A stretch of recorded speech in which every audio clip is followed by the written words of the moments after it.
Assalamualaikum warahmatullahi wabarakatuh. Kali ini kita akan membahas tentang median. Apa itu median? Median merupakan nilai tengah dari gugusan data yang telah diurutkan mulai dari data terkecil sampai dengan data terbesar atau sebaliknya. Dari pengertian ini, di dalam kita mencari nilai tengah, syaratnya adalah data harus diurutkan. Nah, coba Anda perhatikan data ini.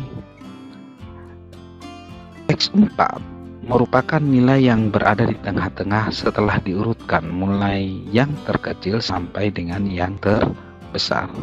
Nah, X4 ini merupakan nilai median. Jadi, dari data ini setelah diurutkan mulai X1 sampai dengan X7, X4 ini merupakan nilai tengah.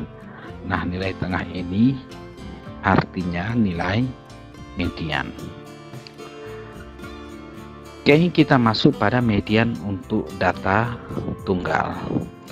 Rumusnya adalah ME sama dengan 1/2 N plus 1. N adalah banyaknya data. Berikutnya kita masuk pada contoh kasus. Diketahui 6 pegawai mengikuti tes kenaikan pangkat mempunyai nilai masing-masing 65, 70, 90, 40, 35, 45, 70, 80, dan 50. Pertanyaannya adalah carilah nilai mediannya. Bagaimana cara penyelesaian kasus ini? Oke, langkah-langkah di dalam menjawabnya adalah yang pertama kita lihat dulu apakah nilai ini termasuk data ganjil atau data genap. Oke, kalau kita hitung ini merupakan data ganjil. 1, 2, 3, 4, 5, 6, 7, 8, dan 9. Kebetulan N-nya adalah 9. Jadi termasuk pada data ganjil. Nah, yang pertama yang harus kita lakukan adalah mengurutkan data mulai data terkecil sampai dengan data terbesar. Oke, ini adalah data yang sudah diurutkan. 35 merupakan data terkecil dan 90 adalah data yang terbesar. Kemudian kita mencari posisi median dengan rumus ME sama dengan 1/2 N plus 1. ME sama dengan 1/2 9 plus 1 sama dengan 5. Kebetulan nilai N-nya adalah 9. Kita hitung 1, 2, 3, 4, 5, 6, 7, 8, 9. Jadi nilai N-nya itu adalah 9. Sehingga setelah dimasukkan ke dalam rumus ketemu ME sama dengan 5. Artinya apa? Nilai median ini berada pada posisi yang ke-5. Nah, tinggal kita lihat posisi yang kelima itu angka berapa? 1, 2, 3, 4, 5. Nah, posisi yang kelima itu adalah 65. Jadi, letak median adalah pada angka 65. Oke. Ini kalau datanya data ganjil. Bagaimana dengan data yang genap?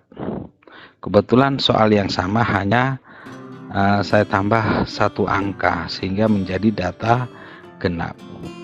Sama. Langkah awal kita harus urutkan dulu.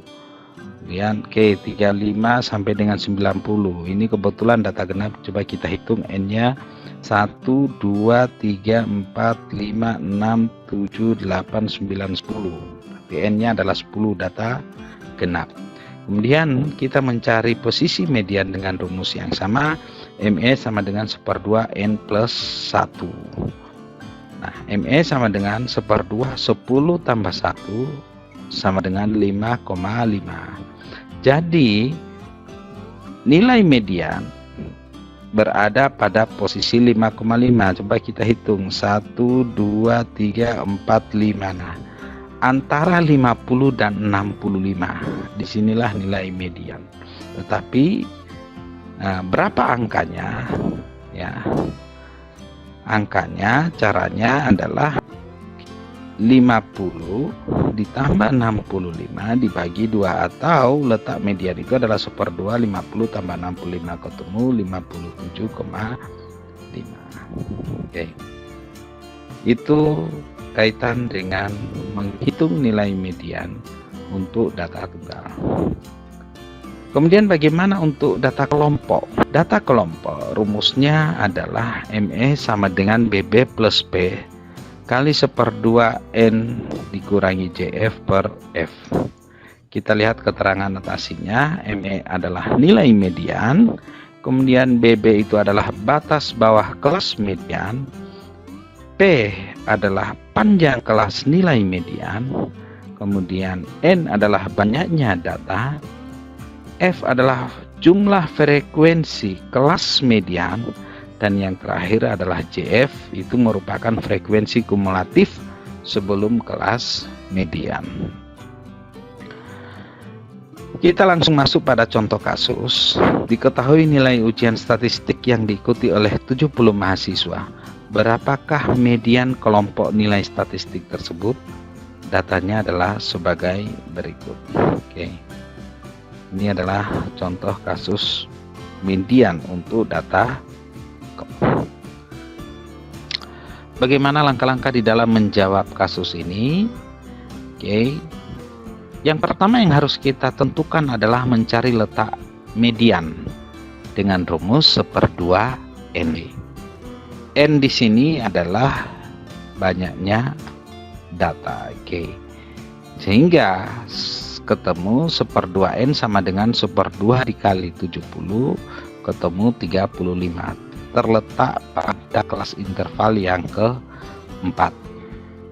Coba kita buktikan apakah benar letaknya pada interval yang keempat. Coba kita buktikan apakah benar letak kelas interval median itu ada pada interval yang keempat. Menentukannya bagaimana? Kita lihat di frekuensi ini. Frekuensi yang pertama untuk interval yang pertama itu adalah 2. Kemudian frekuensi berikutnya ada 6. Jadi 2 ditambah 6, 8.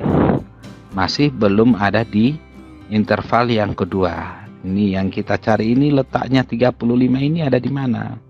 Oke.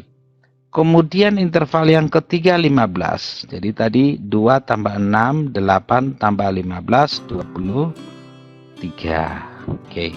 23. Apakah 35 sudah ada di sini? Belum. Oke. 23. Kemudian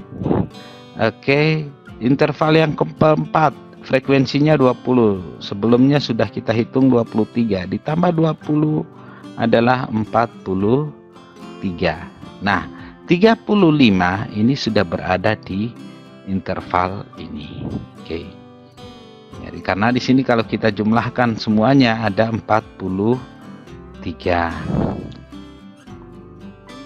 Nah, kalau interval yang ketiga belum masuk karena masih totalnya masih 23. Sedangkan ditambah dengan interval yang keempat, nah frekuensi yang ada di interval yang keempat itu sudah mencapai 43. Jadi letak 35 ini ada pada interval yang keempat. Oke. Bisa dipahami ya. Kemudian langkah kedua kita mencari batas bawah. Nah ini. Karena kita sudah menentukan nilai mediannya berada pada interval yang keempat, maka batas bawahnya pun menggunakan batas bawah yang ada di nilai interval yang keempat. Oke, batas bawahnya adalah 1/2 74 ditambah 75 ketemu 74,5. Oke, yang ketiga kita mencari panjang kelas median, berarti 75 sampai dengan 79 ketemu 5 panjang kelasnya. Oke. Kemudian yang keempat kita mencari banyaknya frekuensi kelas median atau F.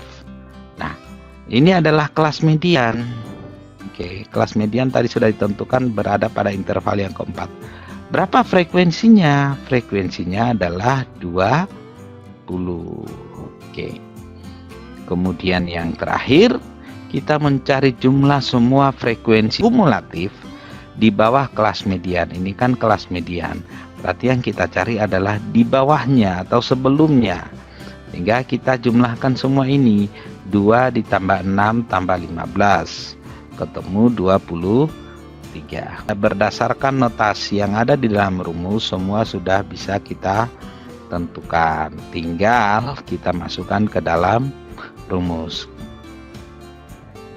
Ini kita coba masukkan ke dalam rumus sehingga ketemu begini. ME sama dengan 74,5 ditambah 5 dikali 1/2 kali 70 dikurangi 23/20, ketemu 77,5. Sehingga bisa disimpulkan bahwa nilai mediannya atau ME adalah 77,5. Oke. Demikian cara menjawab median untuk data kelompok. Jika ada yang ditanyakan, silahkan tulis di komentar. Terima kasih, mudah-mudahan bermanfaat. Sampai ketemu di materi berikutnya. Saya akhiri. Assalamualaikum warahmatullahi wabarakatuh.